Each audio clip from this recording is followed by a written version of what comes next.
Good afternoon to respected chairman sir, administrator sir, our alumni, Mr. Lavkan, dear colleagues and my dear students. Today, electrical department of Dr. K. N. Modi Engineering College is going to start the webinar on the topic transmission and distribution of electrical power. The faculty coordinator of this program is Mr. Vinit Tyagi, and the students coordinator are Mr. Ankit, Mr. Vikas, and Ms. Yashi Tyagi. Now I request Mr. Vinit Tyagi to start this webinar. Mr. Vinit, over to you. Thank you, sir. Thank you, sir. Good afternoon, everyone, and welcome for joining us for today's webinar. I am Vinit Kumar Tyagi, Assistant Professor at Dr. K. N. MEC in Electrical Department. Today, we are presenting a topic, transmission and distribution of electrical power. And presenters are Mr. Ankit Kumar, Vikas Kumar Singh, and Ms. Yashi Tyagi. Now, I would like to invite Mr. Ankit Kumar for present his topic. Mr. Ankit Kumar. Thank you, sir. Let me introduce myself. I am Ankit Kumar, pursuing diploma from EN second year from Dr. K. N. Modi Engineering College, Modi Nagar. My topic is transmission and distribution of electric power. So let's start. जैसा कि हम सभी जानते हैं कि आजकल की जो दुनिया है वो डिजिटल होते जा रही है और इस डिजिटल दौर में इलेक्ट्रिसिटी का बहुत ही अहम रोल है, बहुत ही इम्पोर्टेंस रोल है, क्योंकि बिना इलेक्ट्रिसिटी के हम डिजिटल होना सोच भी नहीं सकते हैं। हमारे जितने भी काम होते हैं लगभग इलेक्ट्रिसिटी पर ही बेस होते हैं, चाहे वो हमारे इंडस्ट्रीज के काम हो, चाहे वो हमारे घर के काम हो, चाहे कोई अदर। हमारे जितने एप्लियंस इलेक्ट्रिकल एप्लियंस हैं वो इलेक्ट्रिसिटी पर ही चलते हैं। तो आइए आपके सामने एक स्लाइड शेयर करता हूं, उसके माध्यम से जानेंगे, समझेंगे और देखते हैं।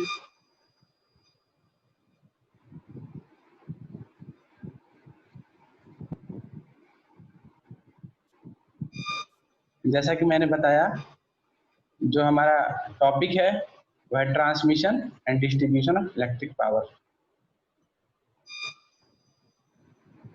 जो पॉइंट्स हम कवर करेंगे वो कुछ इस तरह हैं। जो फर्स्ट है वह single line representation of power system, second है transmission line of power system, third है advantage and disadvantage of high voltage transmission, fourth है conductor and its type, fifth है insulators and its type, sixth है fault in transmission line and its type, 7 है line support and its type, 8 है skin effect, 9 है corona और 10th है distribution of electricity. तो बारी बारी से सबके बारे में जानेंगे।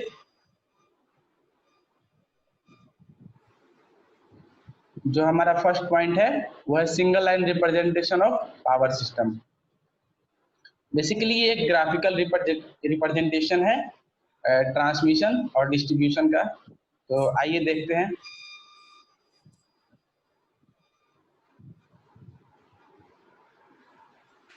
जैसा कि यहाँ पर एक अल्टरनेटर का साइन बना हुआ है जो शो कर रहा है कि यहाँ से इलेक्ट्रिसिटी जो है जनरेट हो रही है और अलग अलग पावर प्लांट की मदद से, जैसे कि thermal power plant, nuclear power plant, hydro power plant और जो हमारे रिन्यूएबल रिसोर्सेज हैं जैसे कि solar energy, wind energy and etcetera.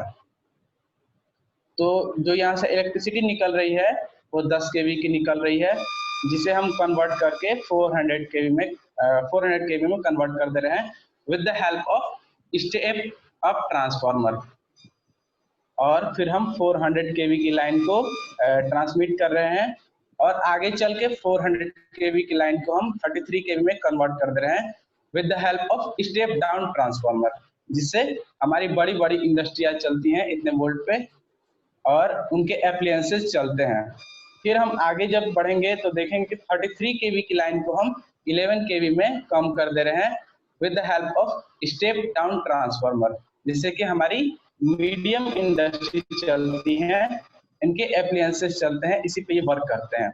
अब फिर इस 11 kV की लाइन को हम 6 kV में कन्वर्ट कर देते हैं with the help of step down transformer, जिससे कि हमारी जो है छोटी इंडस्ट्रियां चलती हैं, इन इतने वोल्ट पे वर्क होते हैं, काम होते हैं। फिर इस 6 kV की लाइन को हम 400 वोल्ट में कन्वर्ट कर देते हैं with the help of step down transformer, और फिर 400 वोल्ट को कन्वर्ट 220 या 230 वोल्ट में कन्वर्ट करके हम घरों में सप्लाई करते हैं।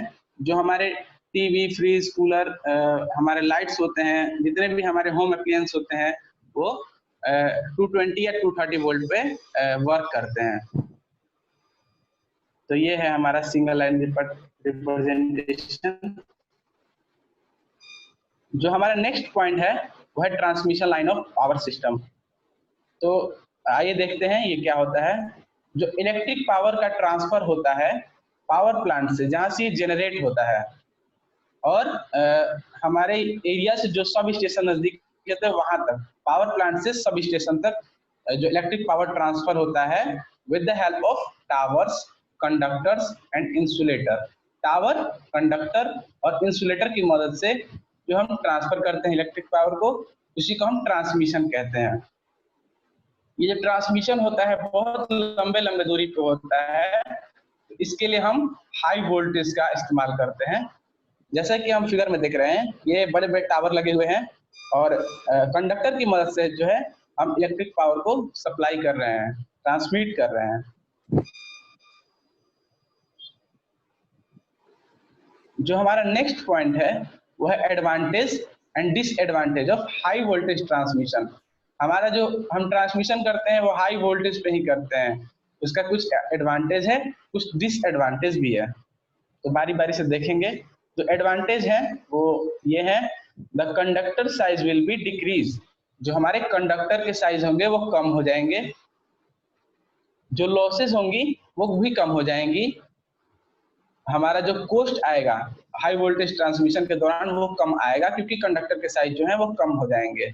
इफिशियंसी हमारी जो है वो बढ़ जाएगी। वोल्टेज रेगुलेशन भी जो है वो कम हो जाएगा। कुछ इसके डिसएडवांटेज भी हैं, तो आइए देख लेते हैं। जो हमें जगह की आपूर्ति करानी होगी वो होगी ज़्यादा लगेगी, हमें जगह की ज़्यादा आपूर्ति करानी होगी। जो हमारे इनिशियल कॉस्ट है, जैसे कि हम इंस्टॉल करेंगे, उसे सेटअप करेंगे, तो जो हमारा कॉस्ट आएगा वो हाई आएगा। इसके लिए हमें प्रोटेक्शन ज़्यादा देनी होगी।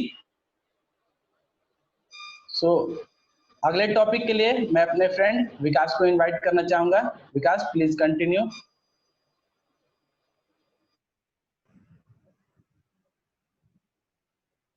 Thank you, Ankit.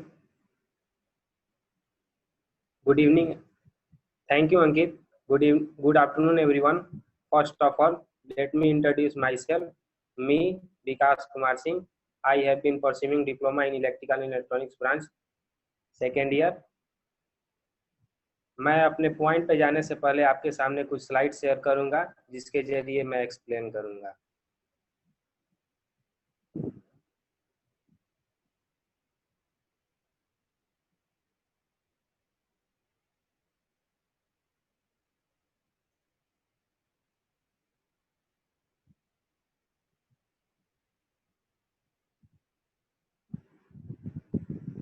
हमारा जो अगला पॉइंट है वह है कंडक्टर। तो आइए इसे हम समझते हैं अच्छे तरीके से। कंडक्टर क्या होते हैं, हमारे ट्रांसमिशन लाइन में कंडक्टर की क्या उपयोगिता होती है, और यह कितने प्रकार के होते हैं। तो आइए हम सब बारी बारी से समझते हैं इन्हें। A conductor is a type of material that allow the flow of electric current in one और मोर डायरेक्शन। कंडक्टर को हम सब सुचालक के नाम से जानते हैं, जैसा कि इसके नाम से ही प्रतीत हो रहा है। वैसे मटेरियल जो अपने से इलेक्ट्रिक करंट को फ्लो होने दे एक या एक से अधिक डायरेक्शन में, उसे हम कंडक्टर कहते हैं। जो हमारे इलेक्ट्रिकल कंडक्टर है वो जिन मटेरियल से बने होते हैं वो कॉमनली मेटल होते हैं। Some type of material used in transmission and distribution line are. कुछ प्रकार के मटेरियल जो हम सब ट्रांसमिशन और डिस्ट्रीब्यूशन लाइन में यूज करते हैं, उनमें हमारा कॉपर है, एल्युमिनियम है, CSR है और गैल्वेनाइज्ड स्टील है। तो आइए बारी बारी से हम सब इन सब कंडक्टर के बारे में पढ़ेंगे और इनका यूज कहाँ कहाँ है वो सब देखेंगे। पहला जो हमारा कंडक्टर है वह है copper. It is ideal material for electricity. यह इलेक्ट्रिसिटी के लिए आइडियल मटेरियल होता है, क्योंकि इसकी टेंसाइल स्ट्रेंथ ज़्यादा होती है, इसकी करेंट डेंसिटी जो होती है वो हाई होती है और यह ड्यूरेबल होता है। कॉपर में एक नोट है, तो आइए इसे हम देखते हैं कि यह क्या है। जो हमारा कॉपर का लागत मूल्य है वह ज़्यादा होता है, इसीलिए हम सब इसे नॉर्मल जनरली ट्रांसमिशन लाइन में यूज नहीं करते हैं। अगला जो हमारा कंडक्टर है वह है एल्युमिनियम। एल्युमिनियम भी एक आइडियल मटेरियल होता है ट्रांसमिशन लाइन के लिए, क्योंकि यह सस्ता और हल्का होता है कॉपर की तुलना में। इसकी मेल्टिंग पॉइंट कम होती है कॉपर की तुलना में। क्योंकि एल्युमिनियम की टेंसाइल स्ट्रेंथ कम होती है, इसीलिए इसमें कॉपर की तुलना में ज़्यादा सैग पड़ता है। यहाँ पे एक पॉइंट आया है सैग। सैग एक, तो आइए हम समझते हैं कि सैग होता क्या है। सैग एक कॉमन वर्ड है जो कि हमारे ट्रांसमिशन और डिस्ट्रीब्यूशन में आते रहता है, तो आइए इसे हम समझते हैं क्या है। जब भी हम ट्रांसमिशन लाइन की तारों को देखते हैं तो हमारी जो ट्रांसमिशन लाइन की तारें हैं वो टावर या पोल से थोड़ी झुकी हुई होती है। उसी झुकन को हम सब सैग के नाम से जानते हैं। The distance between the reference point of the transmission line and the final point of the transmission line is known as sag. अब हमारा जो अगला कंडक्टर है वो है ACSR conductor. It stand for aluminium conductor steel reinforce. ACSR conductor का पूरा नाम एल्युमिनियम कंडक्टर स्टील रेनफोर्स होता है। ACSR कंडक्टर में हम सब स्टील को बीच में प्लेस करते हैं, जो कि उसकी स्ट्रेंथ को बढ़ाता है और उसके चारों तरफ एल्युमिनियम को लपेट देते हैं।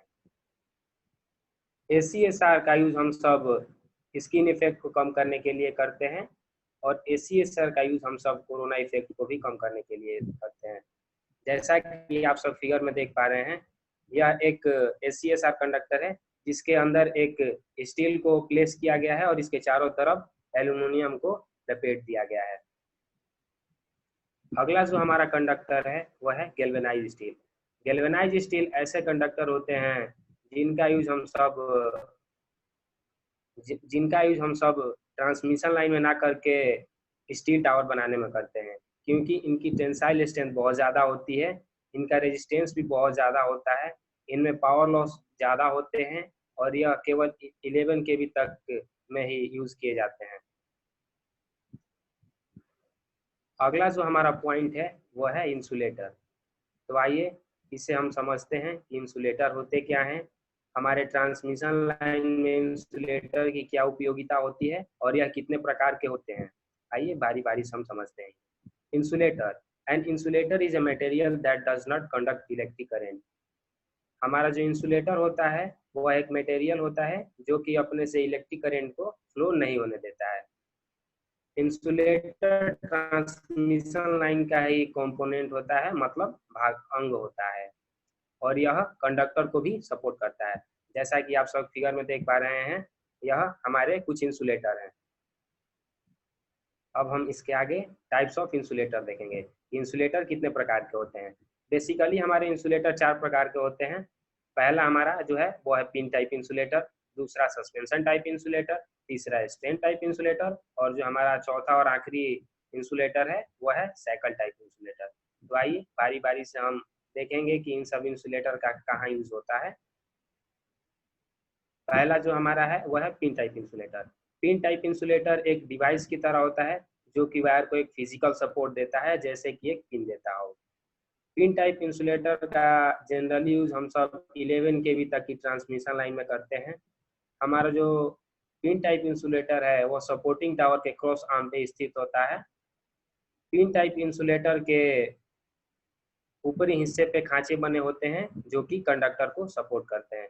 जैसा कि आप सब फिगर में देख पा रहे हैं, यह एक पिन टाइप इंसुलेटर है जिसके ऊपर खांचे हैं और यहाँ पे आप देख पा रहे हैं कि यह कंडक्टर को कैसे सपोर्ट कर रहा है।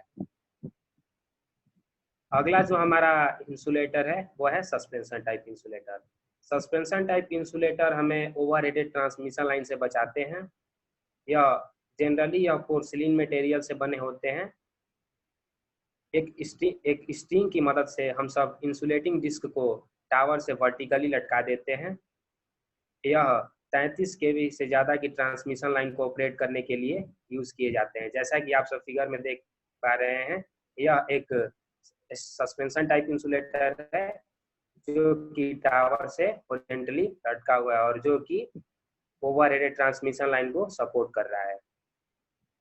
अगला जो हमारा है वो है स्ट्रेन टाइप इंसुलेटर।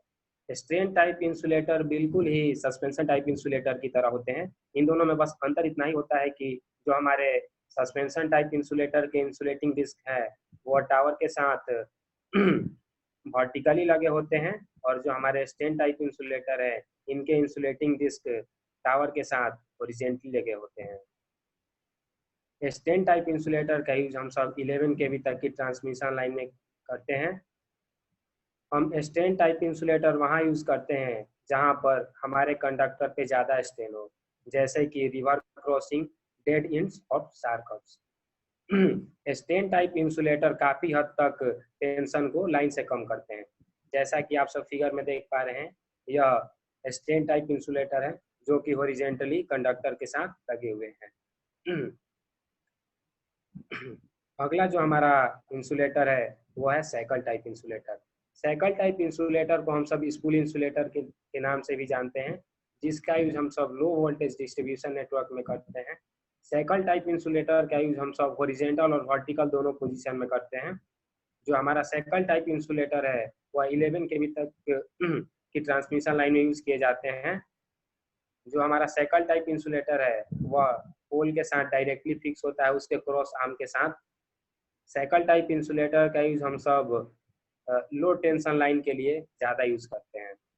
जैसा कि आप सब देख पा रहे हैं, यह एक साइकिल टाइप इंसुलेटर है जो पोल के साथ उसके क्रॉस आर्म्स के साथ लगा हुआ है।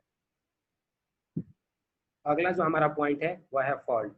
Fault in transmission line. Transmission line में फॉल्ट क्या होती है, तो आइए हम देखते हैं कि हमारे ट्रांसमिशन लाइन में फॉल्ट क्या होती है, फॉल्ट कितने प्रकार के होते हैं, फॉल्ट के क्या इफेक्ट होते हैं और इसे हम कैसे कम कर सकते हैं। तो आइए बारी बारी से हम सब इसे देखेंगे। जो हमारे ट्रांसमिशन लाइन में फॉल्ट होते हैं उसका मुख्य कारण होता है करंट का ज़्यादा फ्लो हो जाना, वोल्टेज का कम हो जाना, हमारे जो फेज होते हैं उनका अनबैलेंस हो जाना, पावर का रिवर्स हो जाना और अचानक से वोल्टेज का बढ़ जाना। These faults are occur due to failure of one or more conductor। जो हमारा फॉल्ट होता है उसका मुख्य कारण होता है एक या एक से अधिक कंडक्टर का फेल हो जाना, जिसका रिजल्ट होता है कि हमारे जो इक्विपमेंट लगे होते हैं वो खराब हो जाते हैं और आग तक लग जाती है। जैसा कि आप सब फिगर में देख पा रहे हैं, यह ट्रांसमिशन लाइन में फॉल्ट आग लगी हुई है, यही होता है फॉल्ट ट्रांसमिशन लाइन में। अब हम सब इसके टाइप्स देखेंगे कि हमारे जो फॉल्ट होते हैं वो कितने प्रकार के होते हैं। तो जो हमारे फॉल्ट हैं वो बेसिकली 3 प्रकार के होते हैं। पहला लाइन टू ग्राउंड फॉल्ट, दूसरा लाइन टू लाइन फॉल्ट और तीसरा जो हमारा है वो है double line to ground fault. तो आइए बारी बारी से हम सब इन्हें समझेंगे यह क्या है। पहला line to ground fault. This type of fault occur when one phase is short circuited with ground. जब हमारा एक फेज ग्राउंड के साथ टच हो गए शॉर्ट सर्किटेड होता है तब हमारा लाइन टू ग्राउंड फॉल्ट होता है। Line to line fault, in this type of fault two conductor are short circuited with each other. जब दो कंडक्टर आपस में ही टच होकर शॉर्ट सर्किटेड होते हैं तब हमारा लाइन टू लाइन फॉल्ट होता है। और जो हमारा तीसरा फॉल्ट है वो है double line to ground fault. जब हमारे दो फेज ग्राउंड के साथ टच होकर शॉर्ट सर्किटेड होते हैं तब हमारा double line to ground fault होता है। इसमें 2 फॉल्ट और होते हैं। जो होता है हमारा जो चौथा फॉल्ट होता है वो होता है ट्रिपल एल फॉल्ट। जब हमारे तीनों कंडक्टर आपस में ही टच होकर शॉर्ट सर्किटेड होते हैं तब हमारा ट्रिपल एल फॉल्ट होता है।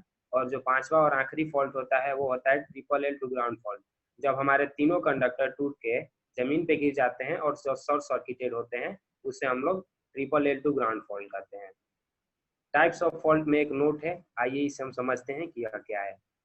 लाइन टू ग्राउंड फॉल्ट एक मोस्ट कॉमन फॉल्ट होता है हमारे ट्रांसमिशन लाइन में और 65 से 70% तक जो फॉल्ट होते हैं हमारे ट्रांसमिशन लाइन में वो लाइन टू ग्राउंड फॉल्ट ही होते हैं।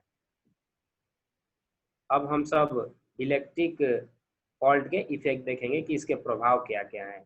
जब इलेक्ट्रिक फॉल्ट होता है तो करंट ज़्यादा फ्लो हो जाती है। जो हमारे ऑपरेटिंग पर्सनल्स हैं उनके लिए खतरा हो सकता है। हमारे जो इक्विपमेंट लगे होते हैं वो बर्बाद हो सकते हैं, जल सकते हैं। जो हमारे इंटरकनेक्टेड एक्टिव सर्किट है फॉल्ट उसे डिस्टर्ब कर देता है, इलेक्ट्रिक फायर आग तक लग जाती है।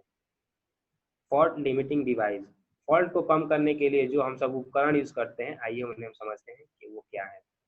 It is possible to minimise cause like human error but not environmental changes.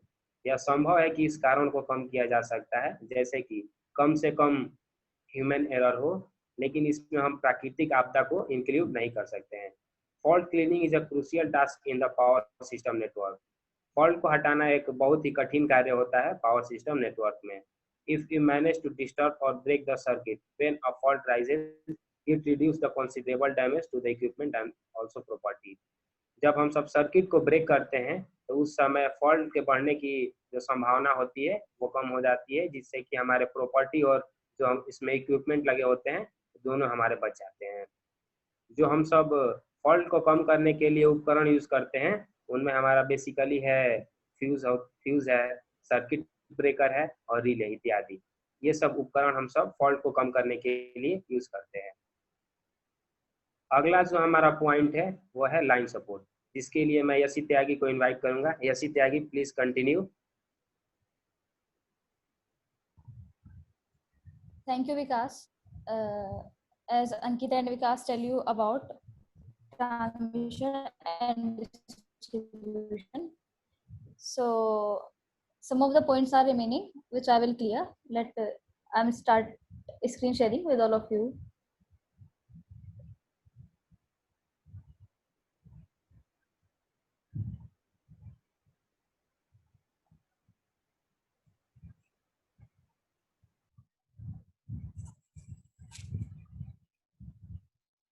So I will start from line support. What is line support? The different type of structure, pole or tower are used for supporting the overhead lines of wires. जो हमारे अलग अलग तरह के structures होते हैं, जैसे कि पोल्स और टावर्स, जो हमारी ओवरहेड लाइंस और वायर्स को सपोर्ट करते हैं, उन्हें हम लाइन सपोर्ट कहते हैं। Function of line support. Line support के क्या क्या फंक्शंस होते हैं? First, to keep the proper spacing between the conductors. Conductors के बीच में एक प्रॉपर स्पेस रखना, कंडक्टर्स को एक निर्धारित जगह पर रखना, और ये ट्रांसमिशन लाइन को सपोर्ट करते हैं। Properties of line support. Line support की क्या क्या प्रॉपर्टीज होती हैं? First is high mechanical strength. इनकी मैकेनिकल स्ट्रेंथ ज़्यादा होती है, इनका वेट कम होता है, इनकी कॉस्ट भी कम होती है, इनकी लाइफ ज़्यादा होती है और इनका मेंटेनेंस भी काफ़ी कम आता है। Different types of line support. Line supports के कितने प्रकार होते हैं वो हम पढ़ेंगे। First is wooden electric pole, second is concrete electric pole, third is steel pole and fourth is steel towers. First, wooden electric pole. Sal wood is used to make this pole. इस pole को बनाने में हम शालवुड use करते हैं। Second, it is used in LT lines, ST lines. ये हमारी लो tension lines और हाई टेंशन लाइन्स में यूज होती है, और समटाइम्स ये हमारी 33 केवी लाइन्स में या उससे ज़्यादा में भी यूज हो जाती है। Required less cost. इसकी कॉस्ट दूसरे पोल्स की कंपैरिजन में कम होती है।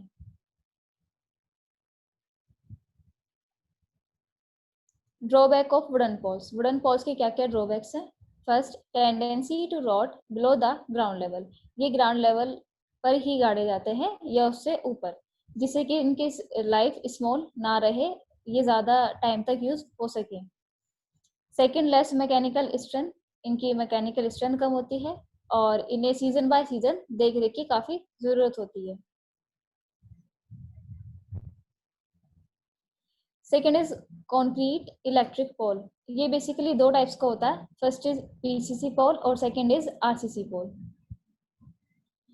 पीसीसी पोल जो कि होता है हमारा plain cement concrete electric pole, जो कि बेसिकली कॉन्क्रीट का ही बना होता है और इसकी कॉस्ट भी काफ़ी कम होती है। Second is RCC pole. ये होता है रेनफोर्स कॉन्क्रीट पोल, जो कि काफ़ी पॉपुलर है लाइन सपोर्ट में, क्योंकि इसकी मैकेनिकल स्ट्रेंथ भी ज़्यादा होती है, इसकी लाइफ भी ज़्यादा होती है और इसका स्पेन भी ज़्यादा होता है स्टील के कंपैरिजन में। Third is steel poles. Steel poles भी हमारे 3 तरह के होते हैं। फर्स्ट आता है हमारा ट्यूबुलर पोल। ट्यूबुलर पोल राउंड क्रॉस सेक्शन एरिया का होता है। रेल पोल, ये ट्रैक ऑफ रेलवे की तरह दिखता है और रेलवे के ट्रैक्स में भी ये यूज होता है। Third is rolled steel joist. Rolled steel joist I cross section area का होता है।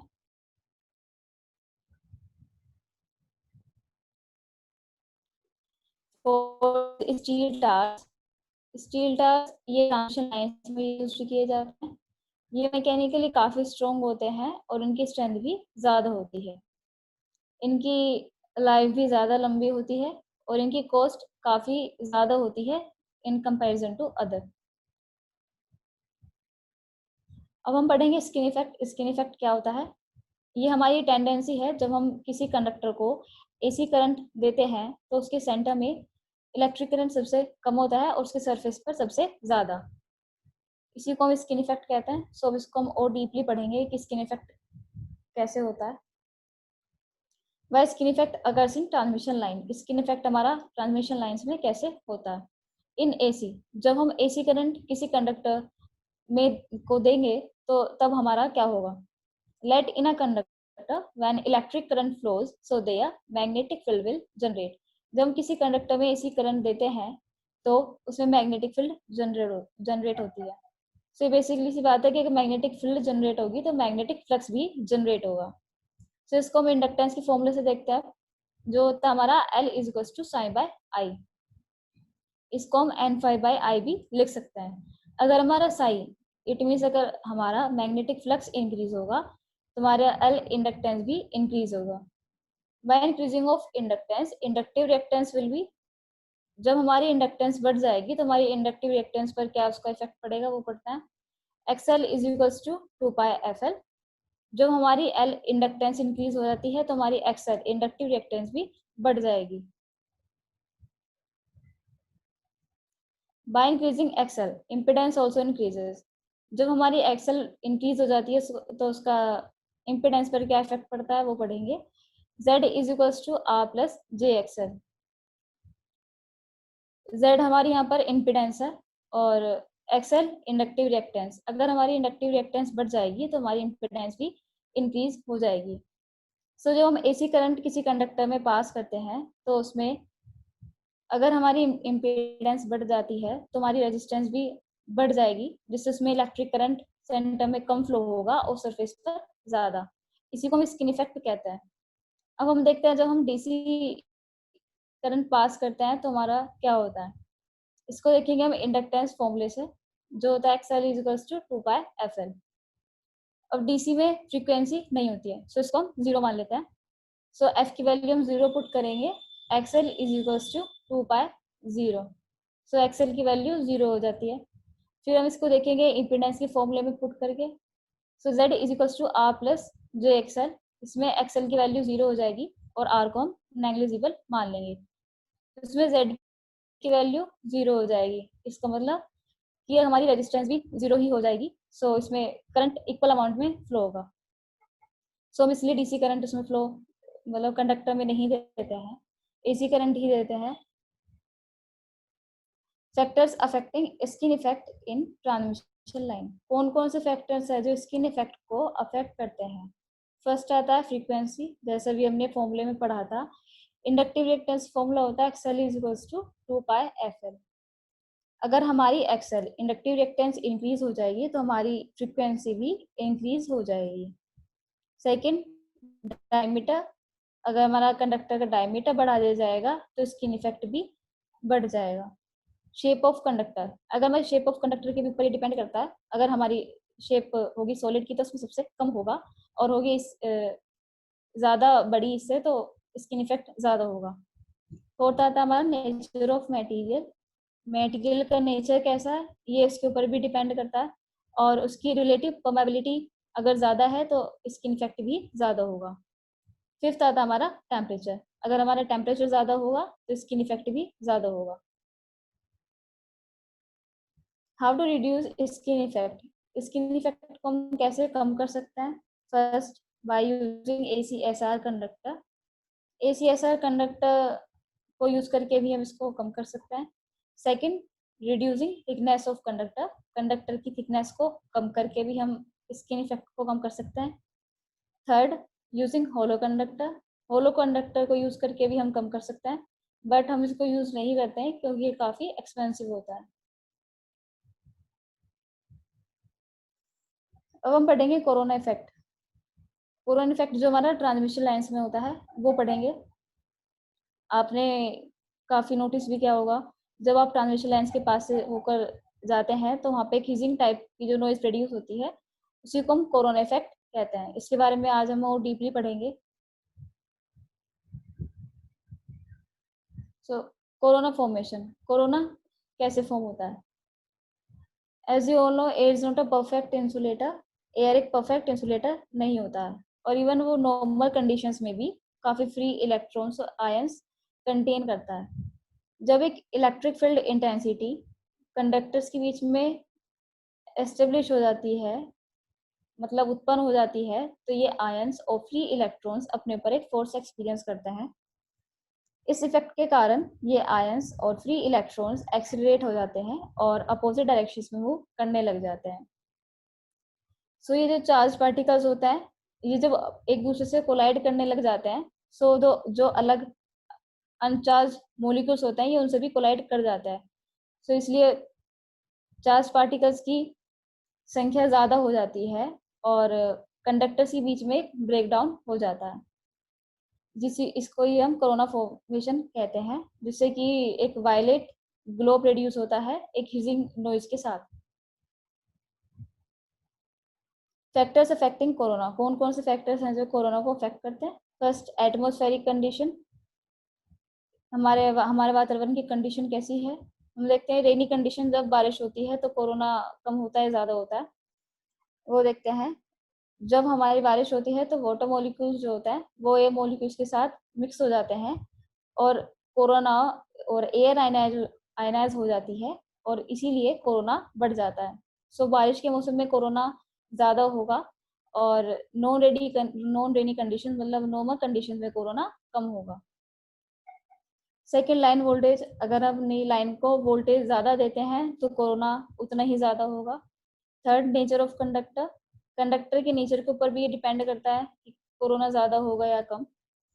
Fourth, effect of frequency, frequency का क्या इफेक्ट पड़ता है इस पर? अगर फ्रीक्वेंसी ज़्यादा होगी तो कोरोना भी ज़्यादा होगा, क्योंकि frequency is directly proportional to सी।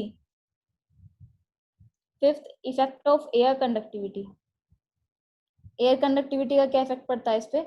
ये मेन रीज़न होता है जिसमें हमारा एयर आयनाइजेशन हो जाती है और कोरोना इफेक्ट प्रोड्यूस होता है। Method of reducing corona, corona को हम कैसे कम कर सकते हैं? First, increase of conductor diameter, conductor का डायमीटर बढ़ाकर।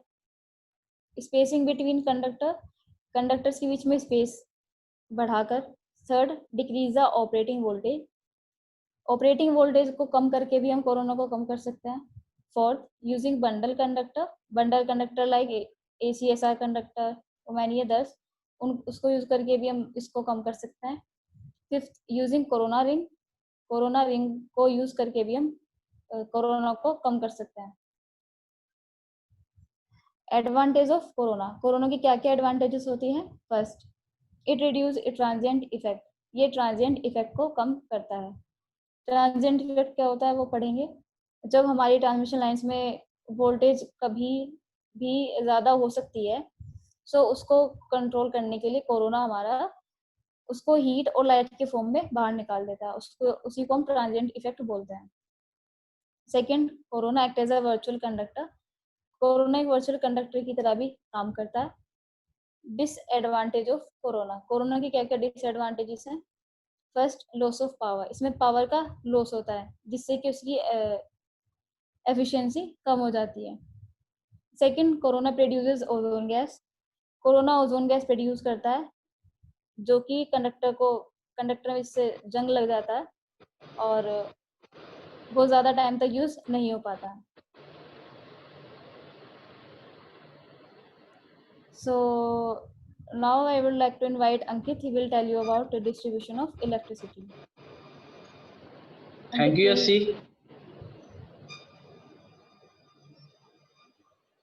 जो हमारा लास्ट पॉइंट है वो है डिस्ट्रीब्यूशन ऑफ इलेक्ट्रिक पावर। तो आइए देखते हैं डिस्ट्रीब्यूशन ऑफ इलेक्ट्रिसिटी क्या होती है।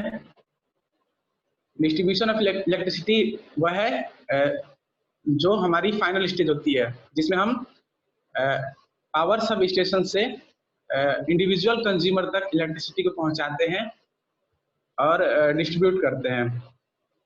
तो जैसा कि फिगर में हम देख रहे हैं कि यहाँ पे जनरेटिंग स्टेशन है और एक ब्लैक कलर का ट्रांसफार्मर है जो कि ट्रांसमिशन ट्रांसफार्मर है, और जो टावर्स के ऊपर से ब्लू कलर की ट्रांसमिशन लाइन जा रही है, और फिर यहाँ पे एक ग्रीन कलर का ट्रांसफार्मर है जो कि डिस्ट्रीब्यूशन ट्रांसफार्मर है, जो स्टेप डाउन करके इलेक्ट्रिसिटी को इंडस्ट्रीज में और घरों में भेज रहा है।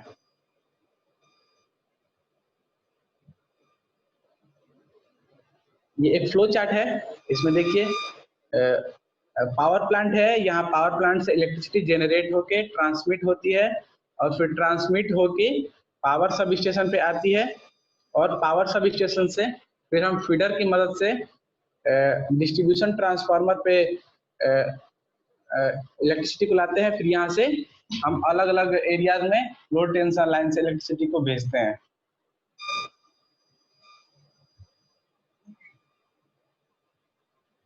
डिस्ट्रीब्यूशन सिस्टम के अंदर 3 पार्ट होते हैं।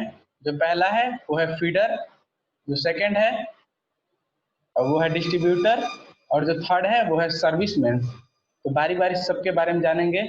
पहला देखते हैं, पहला जो है वो है फीडर। फीडर बेसिकली एक कंडक्टर है जो कि पावर सब स्टेशन से डिस्ट्रीब्यूशन ट्रांसफार्मर को कनेक्ट करता है, जहां से हम टैपिंग करके इलेक्ट्रिसिटी को अलग अलग एरिया में सप्लाई करते हैं। जो हमारा फीडर होता है इसमें टैपिंग प्रोवाइड नहीं होता है, यहाँ से हम इलेक्ट्रिसिटी को कहीं ले नहीं जा सकते हैं। जो हमारा सेकंड पॉइंट है वो है डिस्ट्रीब्यूटर। डिस्ट्रीब्यूटर बेसिकली एक कंडक्टर है जहां से हम टैपिंग करके अलग अलग एरिया में इलेक्ट्रिसिटी को सप्लाई कर सकते हैं, कंज्यूमर तक पहुंचा सकते हैं। इसमें टैपिंग है प्रोवाइड होती है, जैसे कि यहाँ पे एक डिस्ट्रीब्यूशन ट्रांसफार्मर लगा हुआ है और यहाँ से हम टैपिंग करके पोल्स की मदद से, कंडक्टर की मदद से अलग अलग एरिया में इलेक्ट्रिसिटी सप्लाई कर रहे हैं। जो हमारा लास्ट पॉइंट है वो है service mains. Service mains basically एक केबल होता है जो कि पोल और हमारे घर को कनेक्ट करता है। जैसे कि आप फिगर में देख रहे हैं, एक छोटा सा वायर है जो कि पोल और हमारे घर को कनेक्ट कर रहा है, जिससे कि इलेक्ट्रिसिटी हम अपने घर तक ले जा रहे हैं।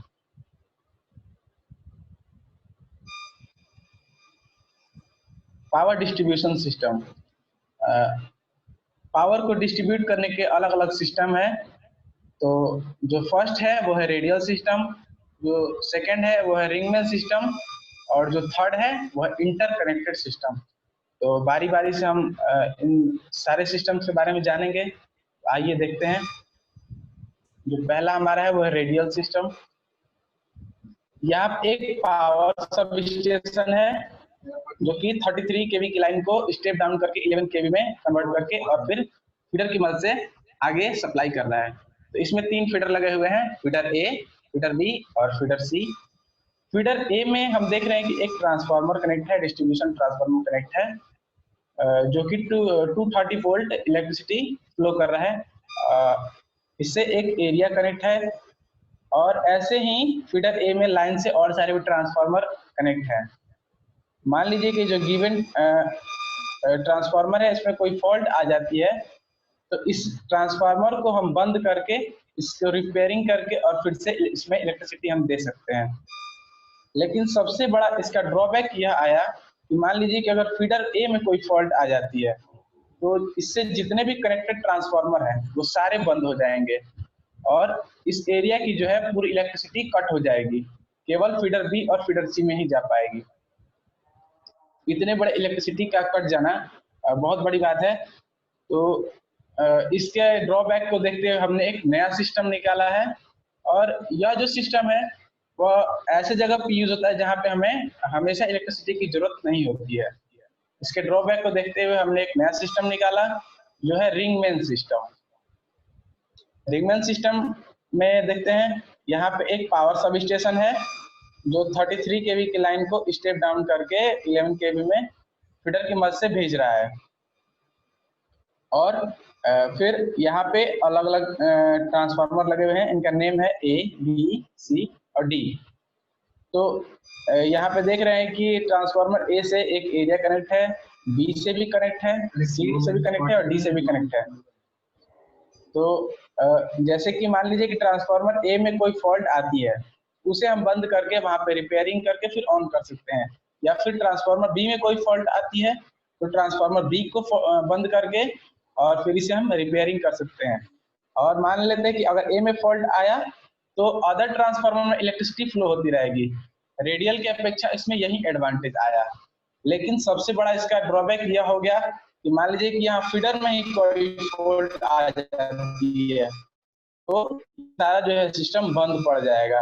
जो ट्रांसफार्मर ये लगे हुए हैं ये सारे बंद पड़ जाएंगे। तो ये भी जो है ये भी उस जगह पे इस्तेमाल किया जाता है जहाँ पे हमें हमेशा इलेक्ट्रिसिटी की जरूरत नहीं होती है।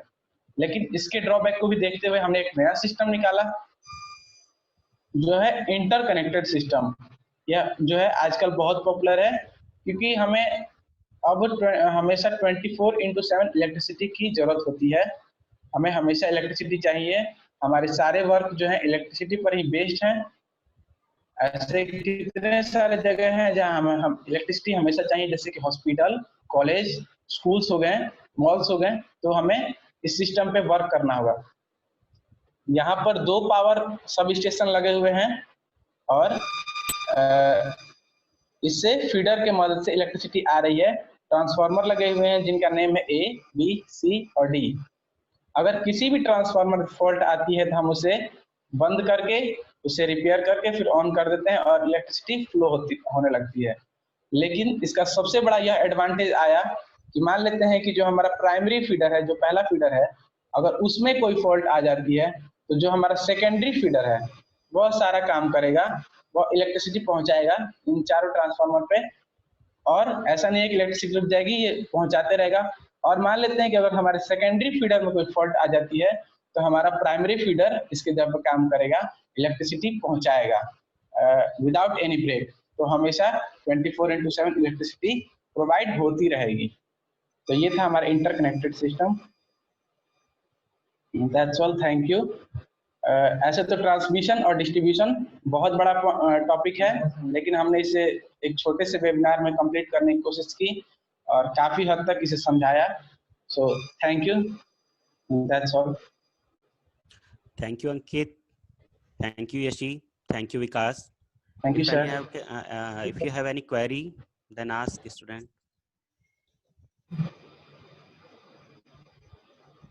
Anybody have query?